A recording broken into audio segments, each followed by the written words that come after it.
How can we fight inflammation for cardiovascular health?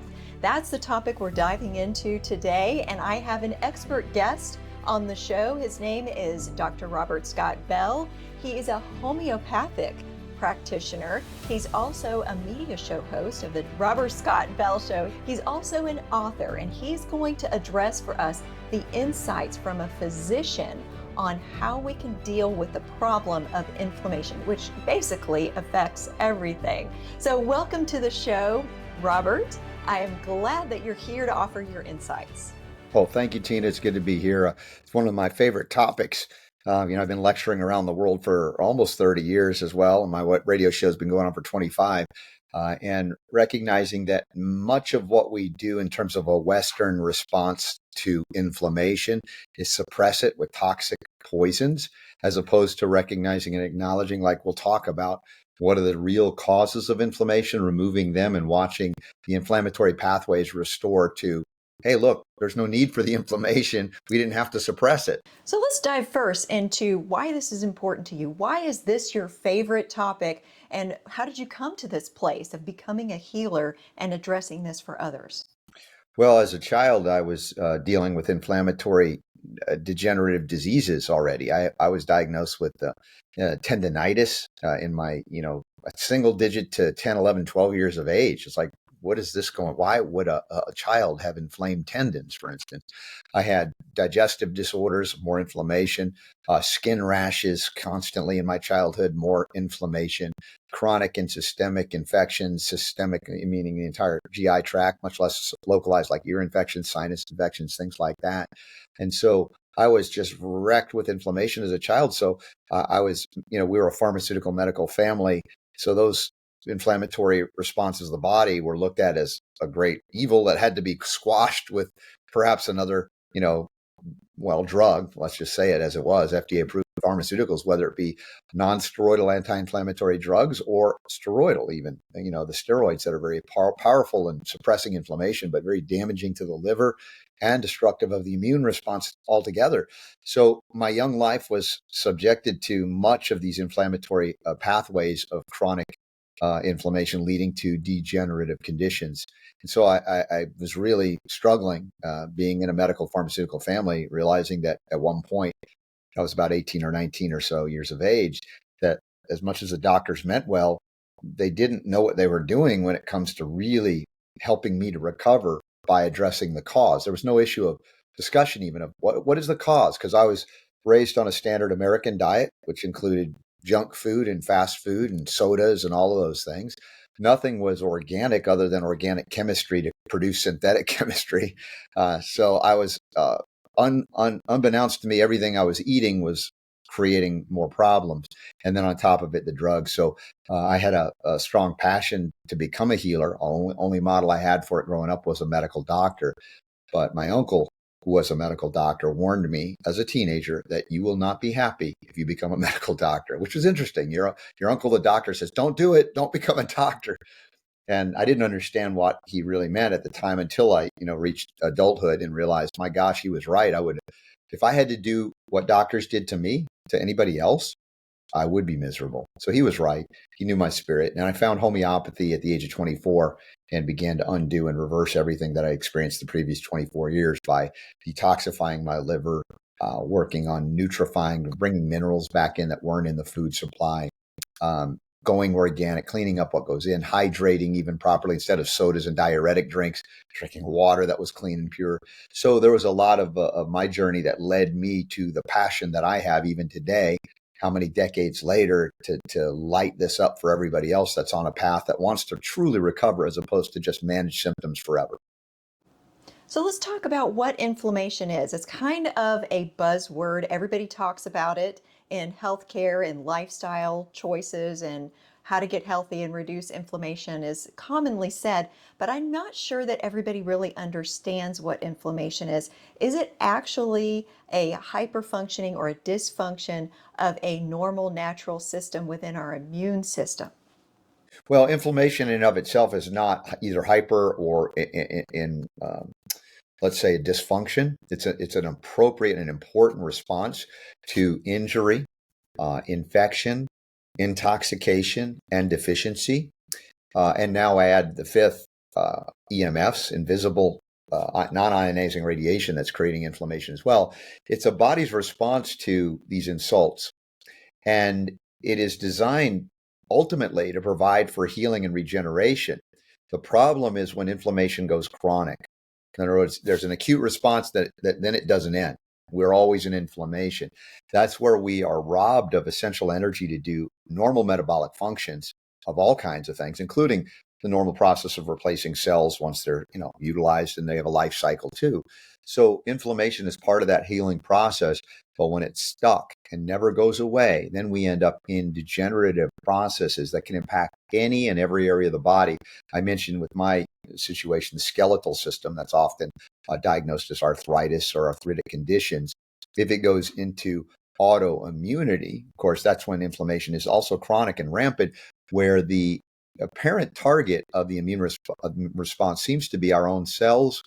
But I've argued for many years that it's not also, this autoimmunity is not a wrong response. It's a response that is appropriate to cells that are no longer identical to what they used to be. In other words, they're no longer self or representing self because they've been so corrupted due to toxicity and deficiency and other things. So rather than squash the immune system in those cases like they do with very dangerous, even chemotherapeutic agents, we look to say, again, the question, why? Why is this happening?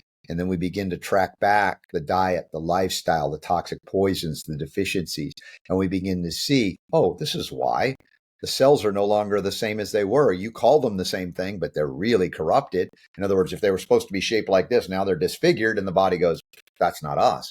So we look at that aspect of autoimmunity, and in the sense of ongoing chronic inflammation, eventually you can exhaust your capacity for immune response and inflammation.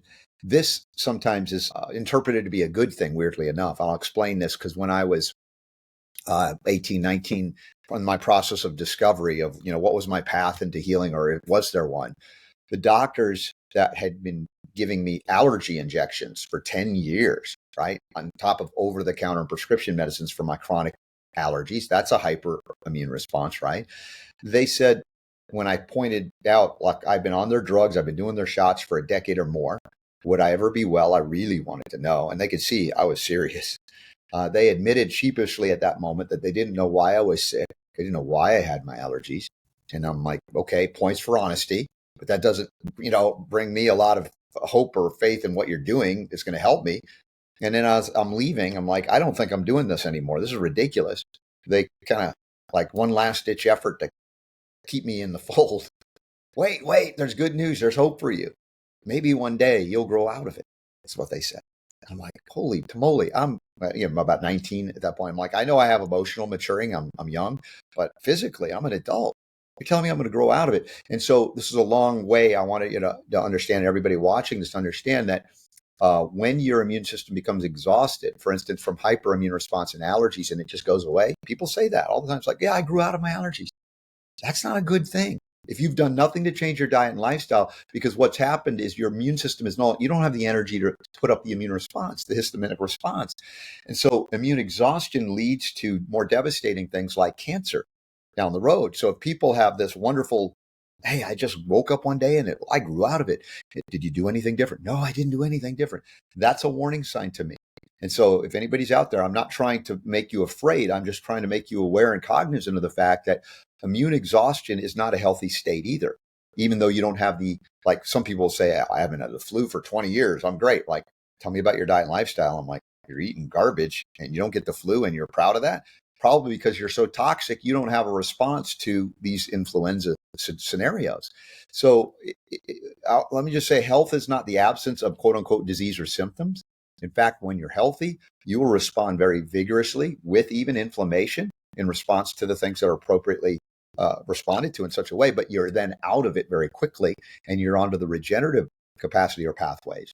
So it's a different, kind of path or journey when you go into chronic inflammation versus acute response, regenerate, move on, So I'm going to pause there because I've said a lot and I journeyed with some stories, hopefully to help you to see what I'm trying to, paint a picture that even these so-called immuno experts and doctors don't seem to be able to, see right in front of their faces. So, what I'm hearing you say, I think, and you can correct me if I'm wrong, is that good health is not the absence of problems. It is your body's ability to respond effectively to the problems that you face. Is that what you're saying? Here's a great example. Did you ever see the movie Super Size Me? I This heard was, about it. I didn't yeah. see the whole Morgan thing. Spurlock made this movie about, the campaign by McDonald's to supersize every meal. And he's like, okay, every day I'm going to eat McDonald's for 30 days, morning, noon, and night. Right? That's what he said. And if they ask me to supersize, I will. That was his thing for this movie. And the very first meal, they asked him, do you want to supersize it? He did it. And he ate it all and immediately threw it up in the parking lot, which was to me a sign of his health, that he rejected something that was not good for him. But as he continued to eat only that, his body began to adapt to this food. Not ideally, because it's not the most nutritious food and it's grown with things you don't want to put in your body, but you adapt for survival, much like when my parents listened to the doctors and said, put this kid on baby formula instead of breast milk. I projectile vomited that out instantly. And yet they pushed it in because the doctor said, just keep going, just keep going. And my body adapted as well to kind of try to find anything good in there that I could live on and not perish. If I had kind of violently continued the rejection, then I would have perished in infancy. And that's the adaptation syndrome that we learn about. Well, we should have learned about in medical school and other things, but they don't in America so much. Hans Selye. It's an important distinction here when we're learning about that, what you just brought up, which is so very important. When you claim, hey, I can eat anything and nothing happens to me, that's not necessarily a good thing. And your body could be adapting by accumulating the toxic poisons to hold off as long as it can until one day you have a breakdown and a serious issue manifests that didn't need to.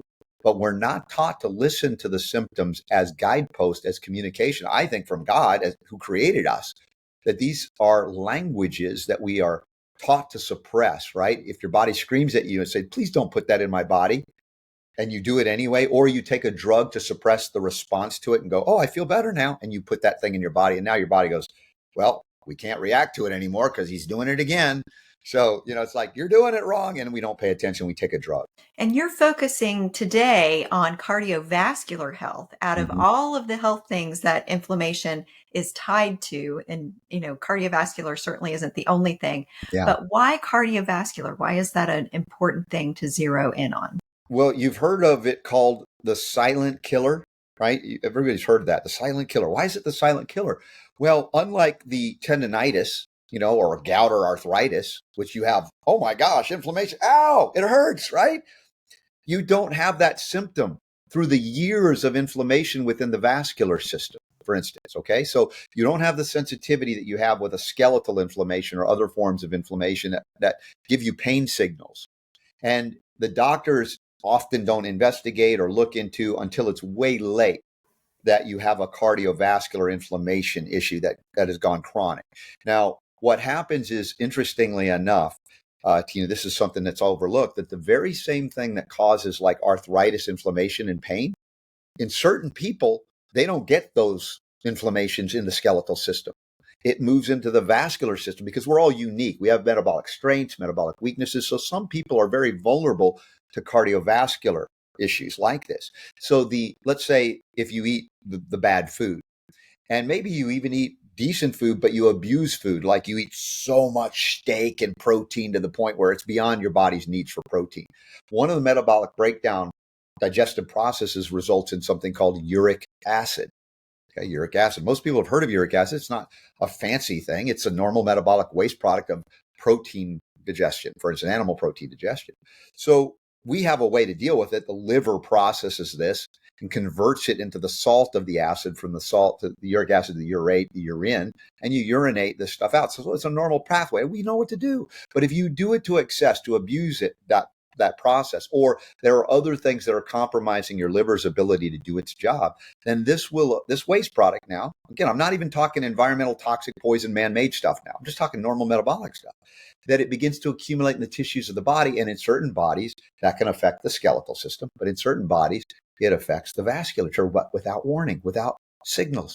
And so you have injury, inflammation to the smooth endothelial lining of the vascular system, which then necessitates a patching So repairing can occur. And this is where the body utilizes the cholesterol that has been vilified, that is primarily produced by your liver for your endocrine compounds, right? You want to stay young. You want good, healthy, happy cholesterol levels, which are much higher than, honestly, the doctors want to admit. And in fact, that will help facilitate the production of testosterone, progesterone, and estrogen. And also it protects the brain and nervous system because the myelin sheath is the insulator, the brain and nervous system made up of fat, cholesterol primarily. So the thing is, it's not a danger per se. It's a life-saving protective mechanism when there's inflammation within the arterial and venous system, that years later, when you had no symptoms, it continued to patch.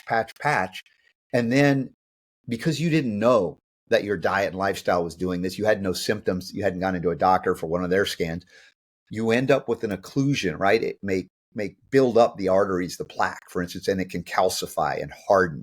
And then years later, you end up with a heart attack, a coronary heart attack, a myocardial infarction, technically they say, or even a stroke, as parts of it can break off. You can end up with clotting issues. So you have this silent killer that's like an accident. One day you got hit by a bus and you're dead, but you could have lived 50, 60, 70 years more because it wasn't like you had degradation issues of neurological or skeletal. You were perfectly fine other than that, and then boom, you're done. So that's why this is so important. I know it's a bit longer. I hope this is not too detailed, but this is the stuff that's missing in so many, including medical school components. They know this. If I talk to them about it, like, oh yeah. And they're like, but instead they'll give you a cholesterol lowering medication, which doesn't address the issue at all. Cholesterol keeps you alive long enough to have a heart attack. And one thing else, 50% or so of the people that have heart attacks have high cholesterol, 50% or so have low cholesterol. So if you have a pretty much equivalent manifestation of heart disease and heart attack, and high and low cholesterol is across the board, how are you going to tell me cholesterol is the real issue or cause? Right? So we got to look at how do we maintain endothelial, in this case, integrity.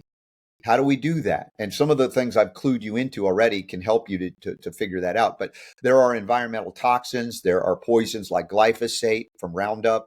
All of these things beyond a normal metabolic waste can also create the damage to epithelial and endothelial tissue, whether it be in the GI tract or the cardiovascular system. Wow, this is fascinating. And I know that a lot of people need to hear this, especially those who think they're healthy and are over consuming protein and toxifying their liver. That explains those strange heart attack occurrences among the people that are athletic and have been working out. It's probably due to some of that protein, isn't it? And like, I'm not speaking bad of protein. We all need it, but we Yeah. got to figure out what we need, what I need. If I'm an athlete, I probably need more than someone who's sedentary, right? But there are processes that the liver is required to do if we don't pay attention and give some love to our liver by not poisoning it.